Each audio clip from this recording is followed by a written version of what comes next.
Hey, what's up, everybody? My name is Yuri, and welcome to ROH Cycling. Today, we're going to be talking about variability index.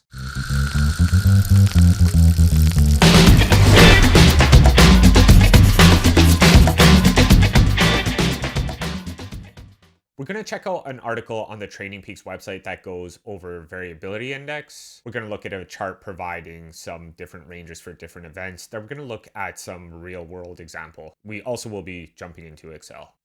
So let's take a look at the article Training Peaks has provided. Alrighty, so we are looking at Training Peaks variability index. They give you what is variability index. They give you the whole little spiel here, what you need to calculate it. They also give you a chart with the same workout, and here they're showing you the VI for the entire workout as well as the selection of the intervals, just to show a little bit of variation, because again, you're going to want to look at potentially the whole workout or only little sections. We're also going to take a look at this chart here. It's just a little sample selection of what Training Peaks provided. And again, with the real world examples I'm going to be providing, you're going to see why there's some like quirks as well as some like tricky stuff. And in some cases, you're just going to have to apply some common sense instead of looking at some of the metrics provided. So the other interesting thing is you'll notice that for the first four workouts here, variability index is basically 1 to 1.06. You might also notice for a flat criterion, there is at the low point 1.06, at the high 1.35. We're going to touch base on all of this at the very end or as I'm going through the examples.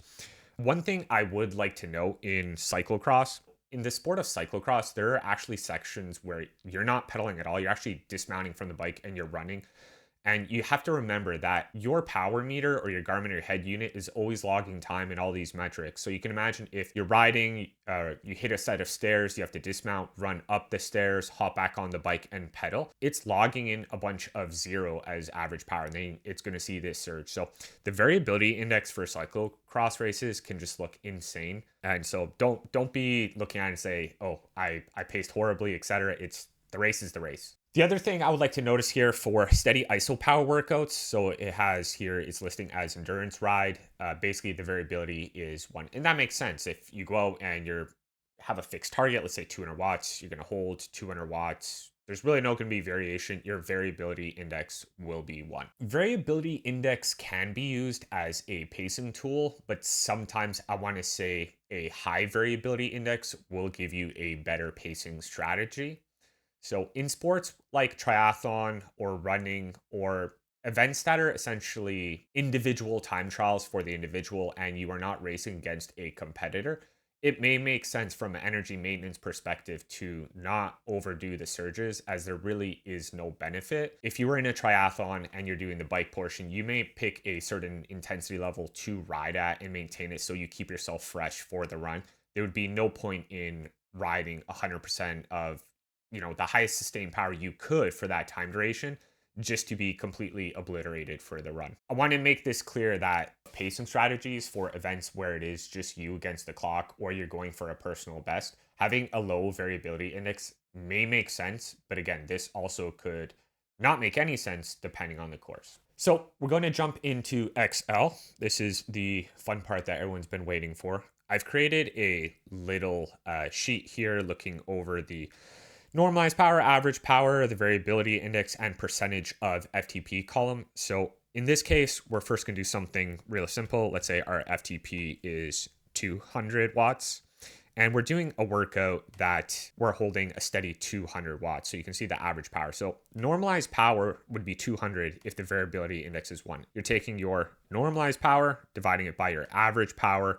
That gives you the variability index. But let's say our normalized power is now 210 divided by 200, we get 1.05 variability index. You may notice something here, and it's often said that for time trials, generally you want to stay between 1 to 1.02 or 1.05 for pacing strategy. That's also a given, as you are riding at your maximum, your threshold. You don't have any extra headroom that you can just all of a sudden do this huge sustained surge of power for any long durations of time. You might get a little surge, but again, the more of that kind of surgy efforts you do in your time trial, you're most likely not going to be able to sustain that high average power, and you will slowly start trending downward. It makes sense that if your FTP is a number and you're riding at your FTP, that you're not going to score this normalized power of 400 for an hour. You know, it's twice the amount of your FTP. However, let's change up the example. Let's say your FTP is 300 watts. You're noodling around at 100 watts, or average power is now 100 watts.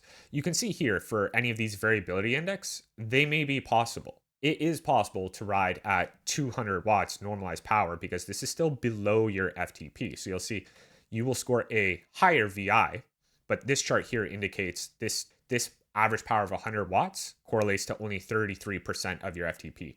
And likewise, if your normalized power is twice that of your average power, it's only 67. The reason I'm going over this is if we go back to the article, the example they provide of a steady workout, and in this case, it's endurance. Again, you're pegging it to endurance, you're riding endurance, you will get one. There's not much variation.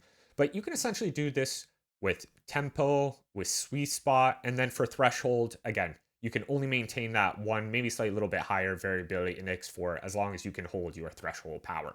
That's why it makes sense all those efforts will be at one. They're, again, threshold power, there's no headroom. But if you're riding at lower endurances, you can create some wacky scores. Now we're going to take a look at some real world examples through my Training Peaks files. I'm going to show you where you can find VI. So once you've clicked on the calendar view and you click on your workout, you will notice the VI here.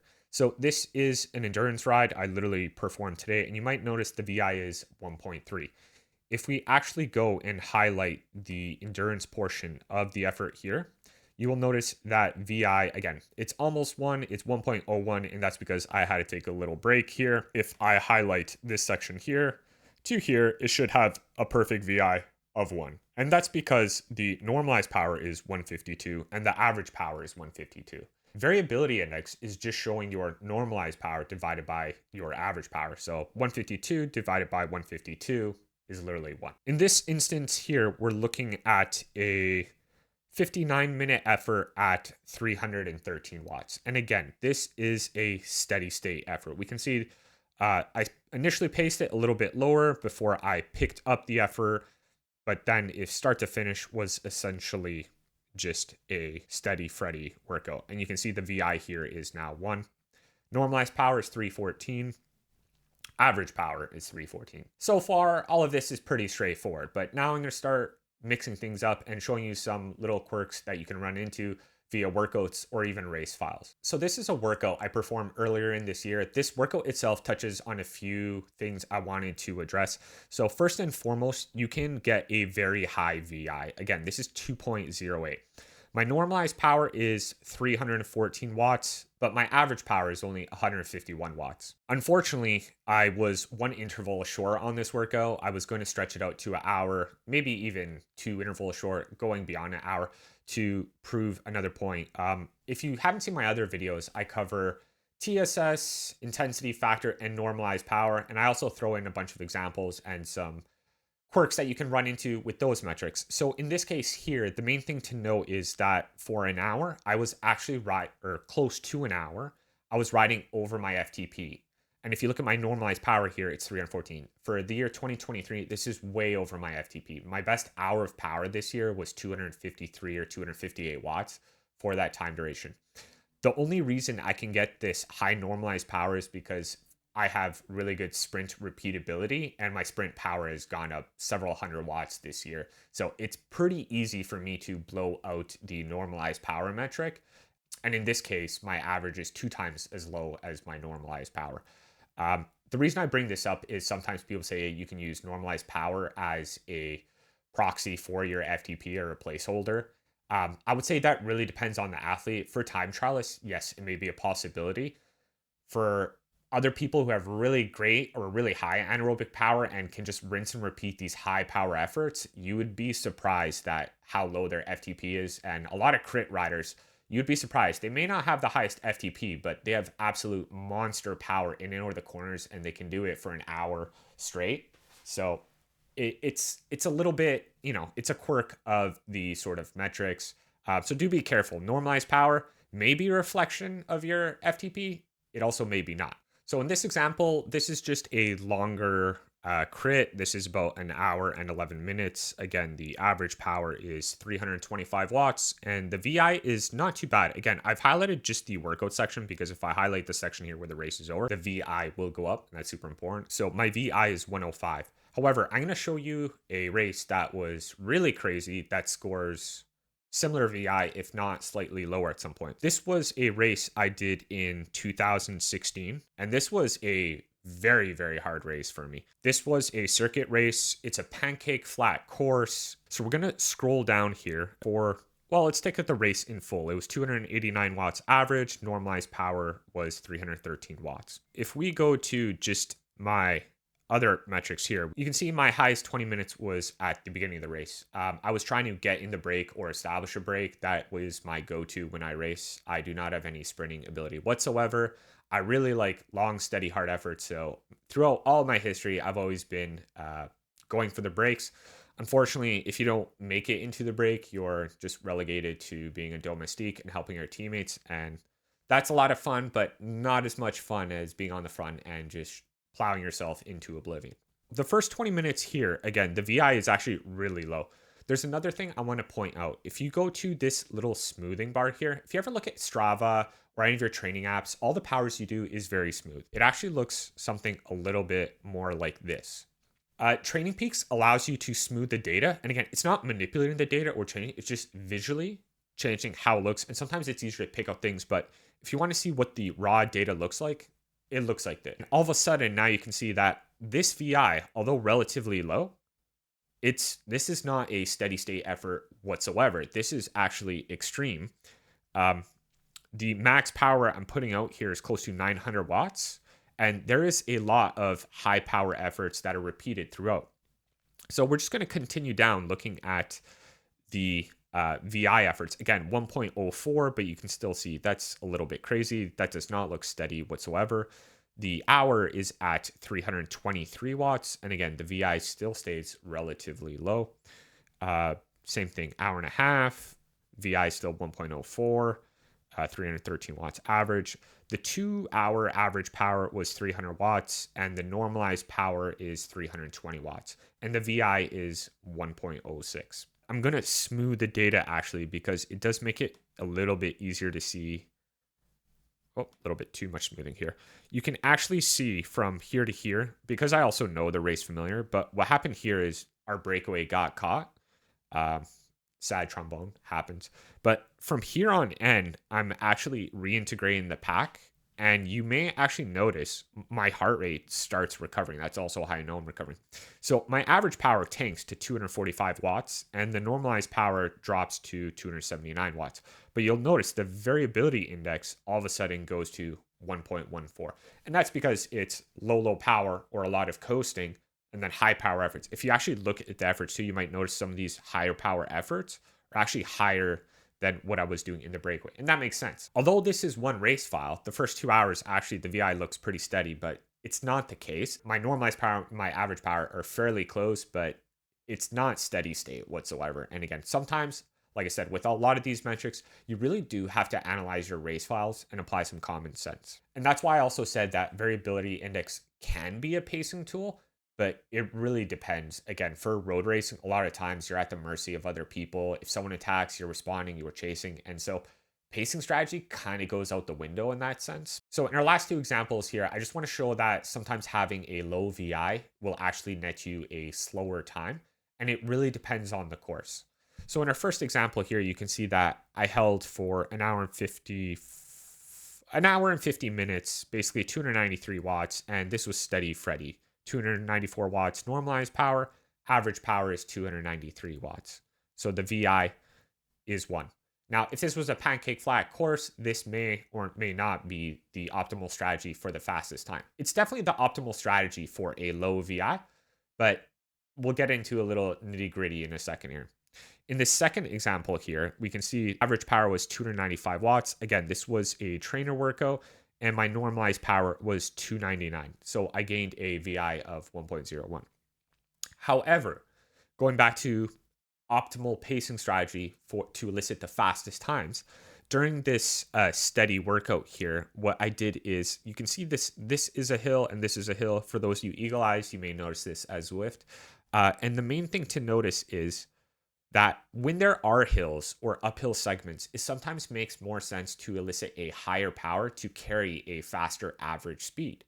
Because again, if you were just to hold a flat, the highest power steady Freddy you can for this course, you may actually get a slower time than slightly easing off the gas and applying a higher power for the uphill segments in order to achieve a faster time on the incline. Now, this also depends on the gradient, how long the hill is. There's a whole bunch of factors, but if you use something like best bike split, essentially do the math for you and give you a optimal pacing strategy for the course. All right, so last but not least, we're going to go back to the Training Peaks Variability Index and just talk about a few instances scenarios. We're going to look at the flat criterion, for example, and why you can elicit a variability index of 1.06 to 1.35.